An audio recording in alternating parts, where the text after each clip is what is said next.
Remember yesterday how high we were? Yesterday, that's as low as we feel right now. A 6-4 Phillies lost to the Cincinnati Reds, an eminently winnable game. They were up 2-0. They were up 4-2. They were up 4-3, and then allow the Reds to take it. Base running screw-ups, 9 walks by Phillies pitching. Ricky Bottalico, Ruben Amaro Jr. on Michael Barkan. Mike Schmidt joining us in a bit from the ballpark. Ricky Bo, where do you want to start on this one? Because it looked like, despite their slip-ups, they were going to win this game still. Yeah, despite the slip-ups, they did look like they were going to win the games, but unacceptable. And you're talking about guys that have been around long enough. You're talking about Schwarber messes up on the bases twice. Castellanos, I don't know where he was going. I don't know, maybe he thought that was a game-winning hit, and he was running off the field. That was awful. And then Marsh, on top of it, you don't expect these guys. You expect that from rookies.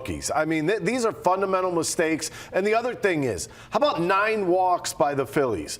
And if you think I'm blowing smoke, think about this for a second. They walked 9 guys. 4 of those guys scored in this game. You cannot give out free passes at will. It will come back to haunt you. It will come back to bite you. And the back end of the bullpen was not good in this one. But there is a grouping that you can't really let go. 1 for 22, the number 1, 2, 3 hitters in the Phillies lineup the last 2 days with 12 strikeouts. Those are the guys you expect to get in there and put up some damage, put up some run production. They haven't done it the last 2 days, although they still had a chance to win it. Kimbrel comes in, gives up a run, and Sir Anthony didn't look well, and he walked 2 guys in his 9th inning. This was an ugly game. The Phillies would have been fortunate to win this game.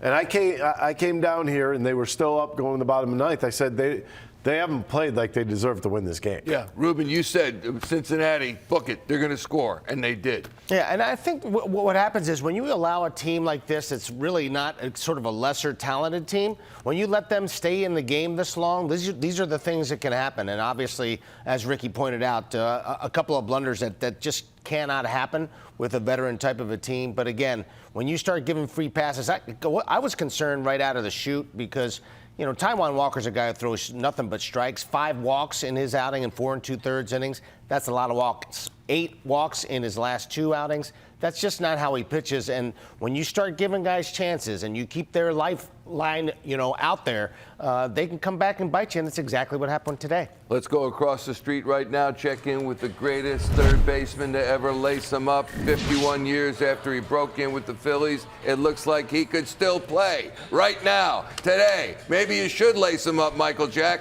Mike Schmidt joins us from the booth. How do you restore focus to a team that seems like they have lacked it almost since the beginning of the season? Now at 3 wins, 6 losses, Mike? Hey, Michael, Ricky, Ruben, nice to see you guys. Hey, I thought after the comeback in the 9th inning last night, these guys were off to the races, tell you the truth. And, you know, throughout this game, and we got to the end of the game in the 9th inning, and I thought we had this one, you know, with Sir Anthony coming into the game and just got sloppy. You guys already summed all the things about the game that were reasons why we lost. I mean, the baseball is a funny game. You just give the other team too many outs. You give them too many opportunities. And if you don't score big on your side, there's a good chance you can lose it. You know, I mean, even to a team that, like you said, Ricky or Ruben wasn't as talented probably on paper as we are. You know, Ricky, you hit it right on the head. I mean, I think you can point right to those top 3 hitters, and with the 1 for 22 throughout the series. I mean, that's crazy.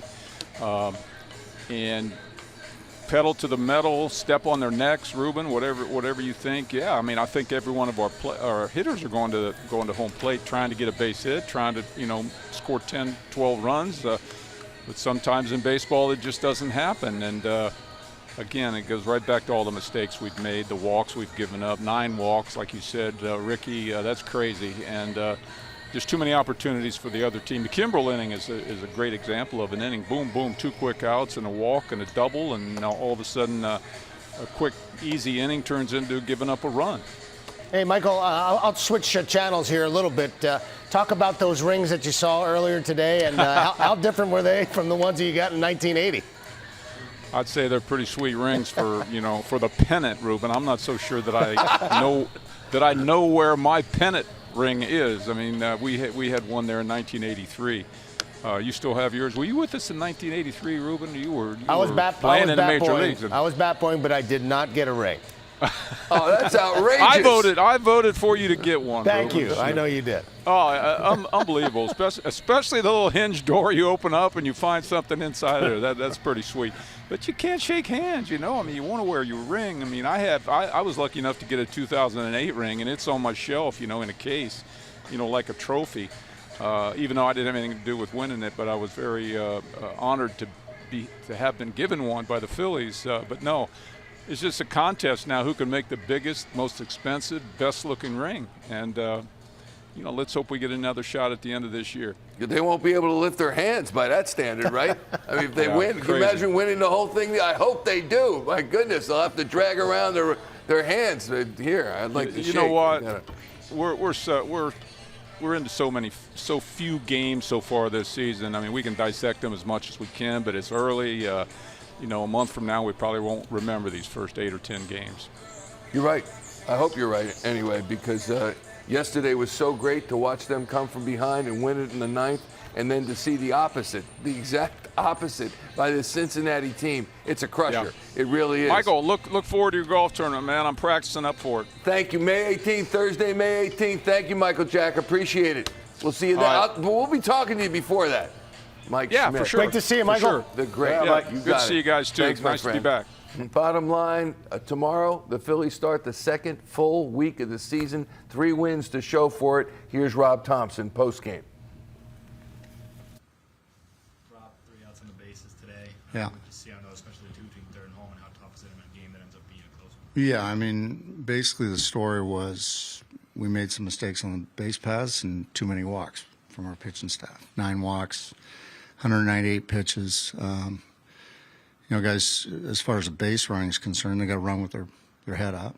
You know, at third base, I always tell base runners, you get into that 15, 10-foot area before you touch the base. You pick up a coach, then you watch yourself touch the base, and then you pick up a coach again in case he has to make change his mind. So, you know, just got to clean it up. Was it on the March one, was that a late stop sign from Duster? No. He just didn't No. pick it up. Yeah. You've had one starter complete 6 innings in the first 9 games of the season. How much of an effect has that had on your pitching as a whole, having to use certain guys a lot? Yeah, we've been leaning on the bullpen quite a bit, and but it's where we're at right now, and we just gotta. Hopefully, we get some length out of Strami tomorrow. He's probably 85 pitches and somewhere in that range, and you know, give some guys some rest. What went wrong for Sir Anthony's spot? Just commanding the baseball. It's basically what it is. He walked 2 guys, and you know, it's back-to-back games. That's not making excuses for him, but yeah, I thought his velocity was okay. So there's no physical concerns? No, What went into using Kimbrel in the 8th inning? just because we're in the middle of their lineup and potentially 2 left-handers at the front end and the back end, first and fourth hitter. And he's just a little bit better against lefties than Sir Anthony is. And when they pinch hit Fairchild, there was a string of 4 righties in a row, which is good for Sir. Anything with Walker today that you think contributed to the command? He didn't seem like he. Yeah, I physically he's fine. You know, he jammed his heel on the play at first base, but he was fine. Yeah, he just got into these spurts of losing the plate, you know, which isn't really typically him. So he's had a couple good at-bats against righties, nice play in the 8th, and Boehm homers again. Could that be a little glimpse of the corner infield spots? Maybe? Well, we'll see. I'll talk to Kevin, take it in the lab, and see what we come up with. Even after the first pitch, you guys kept up on defense on for Freeholder. Did you think they were still going to try to sacrifice Now, where was that? in the 9th? First and second. 1 out? Yeah. Well, we didn't have a bunt defense on, but he bunts for base hits, so that's why we're in. Yeah. This is as good as you've seen Alvarado right now. 10 straight. Yeah, he's unbelievable right now. And Soto was very, very good, too. It looks like he's coming around. He's throwing strikes. He's pounding the zone. And Alvarado's just on a historic run right now. What did you think of the pregame ceremony, especially Reese getting to his last ovation you got? Yeah, it was outstanding and a little bit emotional for me. I'm not really an emotional person, but watching Reese come out and get the ovation he got, yeah, and for a guy who's been around here for as long as he has and has gone through some tough times and has done a lot in this city to help people, it was just a great moment. What was it like? I know you said it was important to have as many of the guys that contributed last year there as you're giving out the rings, to see that many people there kind of reflect on all that you guys had accomplished. Yeah, it was wonderful. You know, those guys, every one of them contributed in a way, and it's just nice that the organization would bring those guys back and pay tribute to them.